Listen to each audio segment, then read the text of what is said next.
De volta ao Ministério Amigos da Oração, nossos telefones estão aí à sua disposição agora. Você pode falar com a gente, estamos funcionando pelo fixo e também pelo WhatsApp. Nossos funcionários estão agora à sua disposição para receber seu pedido de oração e também receber seu pedido de inscrição no Ministério. Você que está atravessando problemas difíceis, questões de saúde, questões familiares, quaisquer que sejam seus problemas, Jesus pode resolver. Aqui, você observa, nós vivemos o ministério de Jesus, o ministério pleno. Nós não pregamos aqui a teologia da prosperidade e nem os amuletos dela. Nós pregamos a palavra e Jesus. E que experiência extraordinária é nós concluirmos que Jesus continua operando suas obras verdadeiras, sem necessidade nenhuma de subterfúgios, de engano, de tantas coisas ruins que hoje escandalizam o Evangelho no Brasil. Nós lidamos com Deus, lidamos com o céu. Escrevi esses dias em nossa fanpage no Facebook que eu sou um homem acostumado a ouvir Deus me responder instantaneamente, mas ainda fico assustado com respostas que vêm antes de eu falar. Aqui no Ministério Amigos da Oração, diariamente, quando estamos orando por pessoas, ouvimos a voz do Espírito Santo. Há situações em que estou conversando com o Senhor sobre a situação de alguém e no momento em que estamos começando a falar, no meio da oração, o Espírito Santo fala comigo que aquilo Ele está fazendo. É maravilhosa assim essa presença de Deus bem real no ministério. E não é uma questão mental, não é que eu estou pensando isso, não, acontece de fato. A pessoa, ao sair do escritório, ao sair do ministério, recebe aquilo que estava buscando o Senhor, porque Ele está fazendo no momento que estamos falando com Ele, Ele está respondendo a oração. Mas ainda realmente eu fico muito fascinado, admirado, quando a resposta da oração vem antes de eu falar. Algumas vezes vou orar por pessoas e quando começo a orar, quando vou abrir a minha boca para começar a orar, o Espírito Santo diz, já fiz, não precisa orar. Isso é realmente algo muito extraordinário. Aqui no ministério veio uma certa ocasião um jovem que há semanas estava com um tremor no rosto. Não parava nunca de tremer o rosto dele. Quando ele chegou ao escritório, ele não veio exatamente por essa questão, mas por outro motivo, eu olhei para ele, vi o rosto tremendo e perguntei, você gostaria que eu orasse por você? A resposta dele para mim foi, pastor, pode ser. Eu disse, não, não pode ser. Essa não é a resposta de quem quer alguma coisa de Deus. Não orei por ele naquele dia, ele foi embora. No dia seguinte ele retornou e quando chegou ao escritório ele disse, pastor Rui, eu vim para que o senhor ore por mim. Eu disse, agora está melhor. Então, eu o chamei, ele sentou-se à minha frente, uma cadeira, e assim como eu estou assentado agora, disse, vamos orar. E no momento em que eu girei a cadeira um pouco, para eu ter uma privacidade com Deus, como eu gosto de orar às vezes com o rosto voltado para a parede, e em silêncio, enquanto a pessoa está orando muitas vezes, eu digo, não, você não vai ouvir a minha voz, que eu vou conversar em segredo com Deus, mas estou orando. E então, quando eu comecei a orar, que fui virando a cadeira, o Espírito Santo disse, já fiz. Eu voltei a cadeira. E ele perguntou, pastor, o senhor não vai orar mais? Eu disse, não, não precisa mais, seu rosto não está mais tremendo, olha aí. Ele disse, pastor, meu rosto parou de tremer. Eu disse, foi, pode ir. Aqui as coisas acontecem assim. Lembro da experiência de uma senhora que disse, pastor, eu ia passando aqui na rua e Deus me mandou entrar aqui para que o Senhor me ajude. Aí contou uma história meio mirabolante que precisava de ajuda. Eu disse para ela, minha irmã, posso lhe ajudar sim, mas primeiro vou perguntar para o Senhor. Ela disse, quando? Eu disse, agora. Ela sentou à minha frente e eu virei o rosto um pouco para o lado e perguntei ao Senhor, foi você que mandou, Senhor, essa senhora aqui? Por favor. Me responda agora que eu tenho que dar uma resposta a ela. O Espírito Santo, não fui eu. Voltei e disse para ela, minha irmã, o Senhor lhe abençoe, eu não posso lhe ajudar agora. Ela foi embora.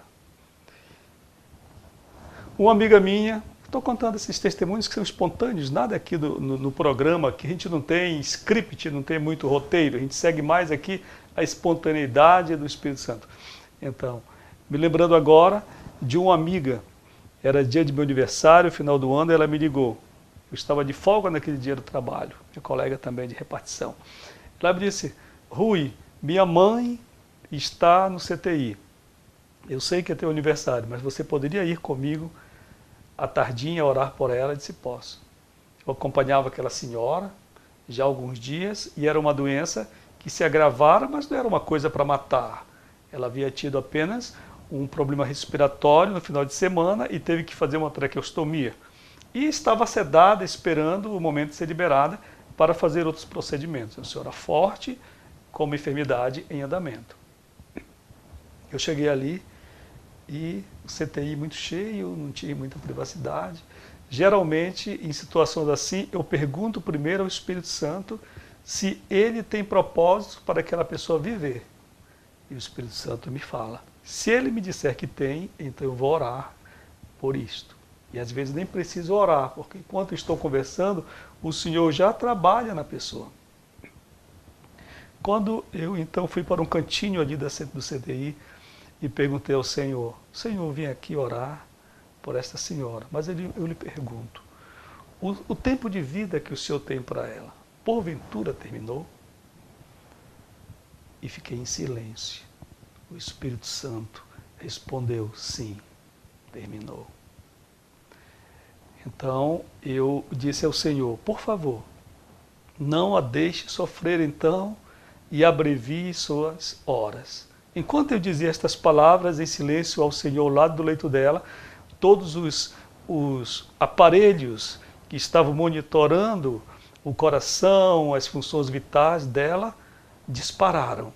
A pressão dela caiu quase a zero. E os médicos correram, eu tive que sair dali. E em poucos minutos, a partir daquele momento, ela veio a óbito. Porque o Senhor respondeu assim. Nós vivemos assim aqui no ministério. Nós temos um contato direto com Deus, porque esta obra foi erguida por Deus. É uma obra que começa, não é um homem que começa. Não fui eu que comecei, não está em mim isso aqui. Isso é dom de Deus, é ação de Deus. Assim como Deus tem começado no Brasil grandes obras, como a Assembleia de Deus em sua origem, a Igreja de Deus e Amor, a missão do Evangelho Quadrangular, que em suas origens, falando isto para falar que foram obras realmente igrejas de crescimento natural, elas surgiram por um movimento de oração, de busca de Deus. Daniel Berg, fundador da Assembleia de Deus, aos 50 anos da igreja, em Belém, na celebração do Jubileu de Ouro e também no Rio de Janeiro, do Maracanãzinho, quando os irmãos foram colocar um bottom na lapela do terno de Daniel Berg como uma honra por ele ser o fundador da igreja e ter alcançado os 50 anos dessa obra, Daniel Berg olhou para aquela honraria como quem diz, não, mas eu não fiz nada, porque realmente eles reconheciam, tanto Daniel Berg quanto Gunnar Wingre, que eles realmente não podiam ter fundado a igreja, porque eles não tinham dinheiro, chegaram a Belém sem nenhum centavo, não sabiam falar português, não tinham apoio de ninguém, foi Deus quem fez acontecer. Assim também aqui no ministério.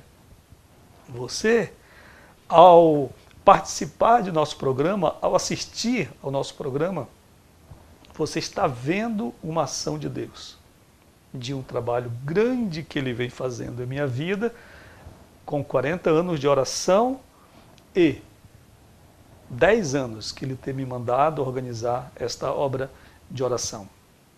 Então aproveite hoje e se inscreva no ministério. Eu quero lhe convidar agora para o nosso comentário bíblico. Em João 3,16 nós lemos este texto.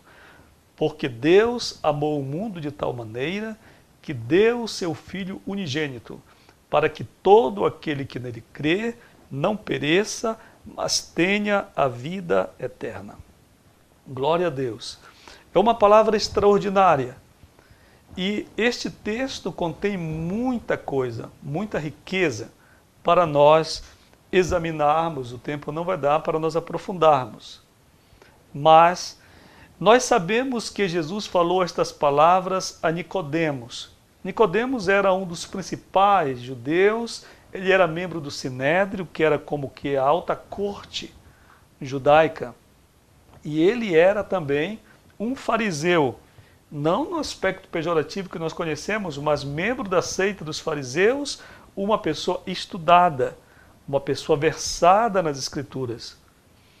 Talvez pela alta posição, alguns indagam isto, é que Nicodemos tenha procurado Jesus durante a noite. O que eu acho mais interessante é o modo como Jesus o recepciona.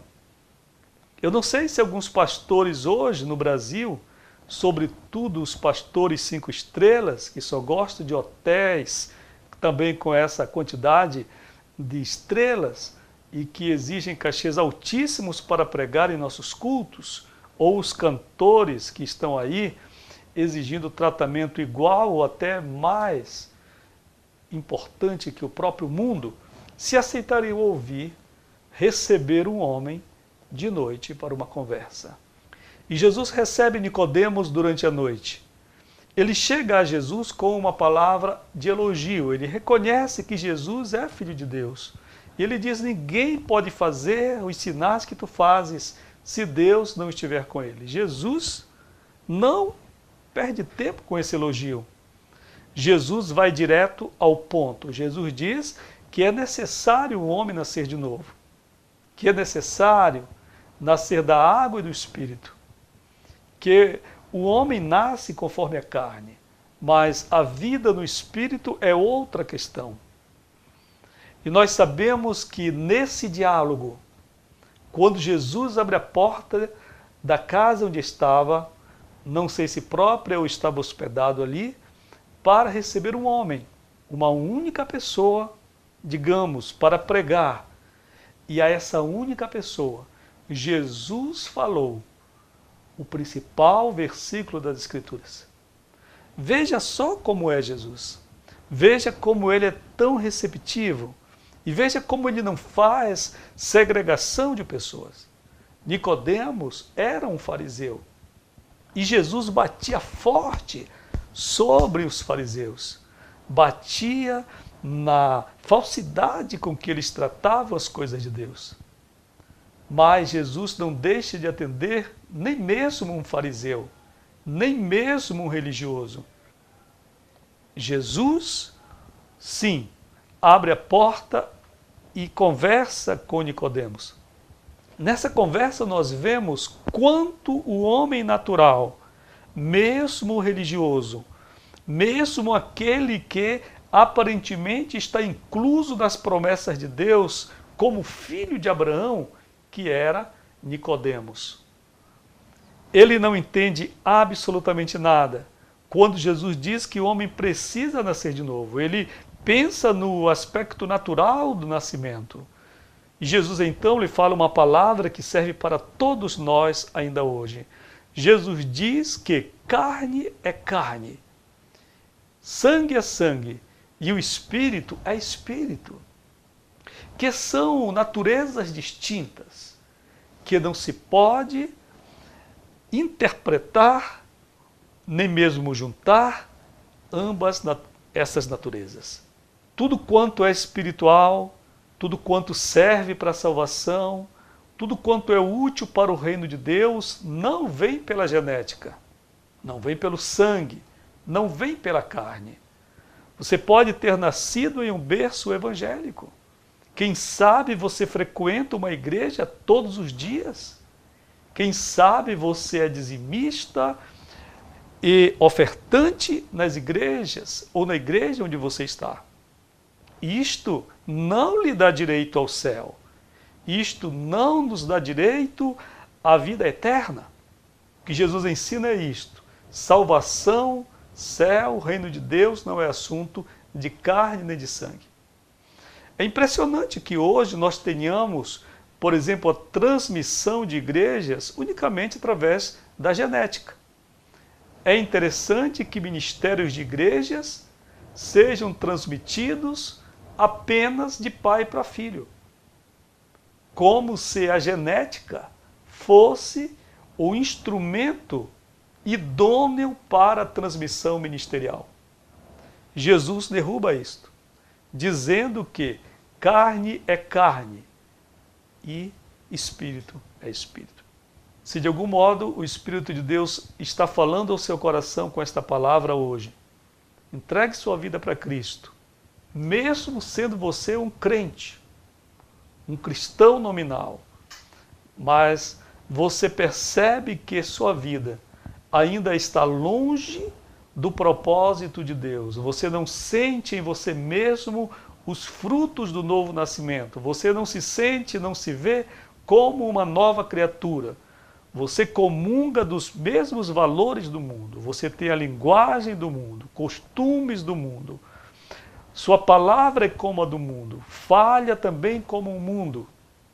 Seus anseios são anseios mundanos. Então você não nasceu de novo. Você precisa de novo de Jesus se um dia você teve uma experiência com Ele. E se não teve, também precisa. Todos nós precisamos. Porque para que nós provemos da promessa do texto áureo das Escrituras, de que Deus enviou seu Filho ao mundo para que todo o que nele crê tenha a vida eterna, temos de nascer de novo de Deus. A gente vai ao intervalo e quando voltarmos, vamos para o nosso momento de oração.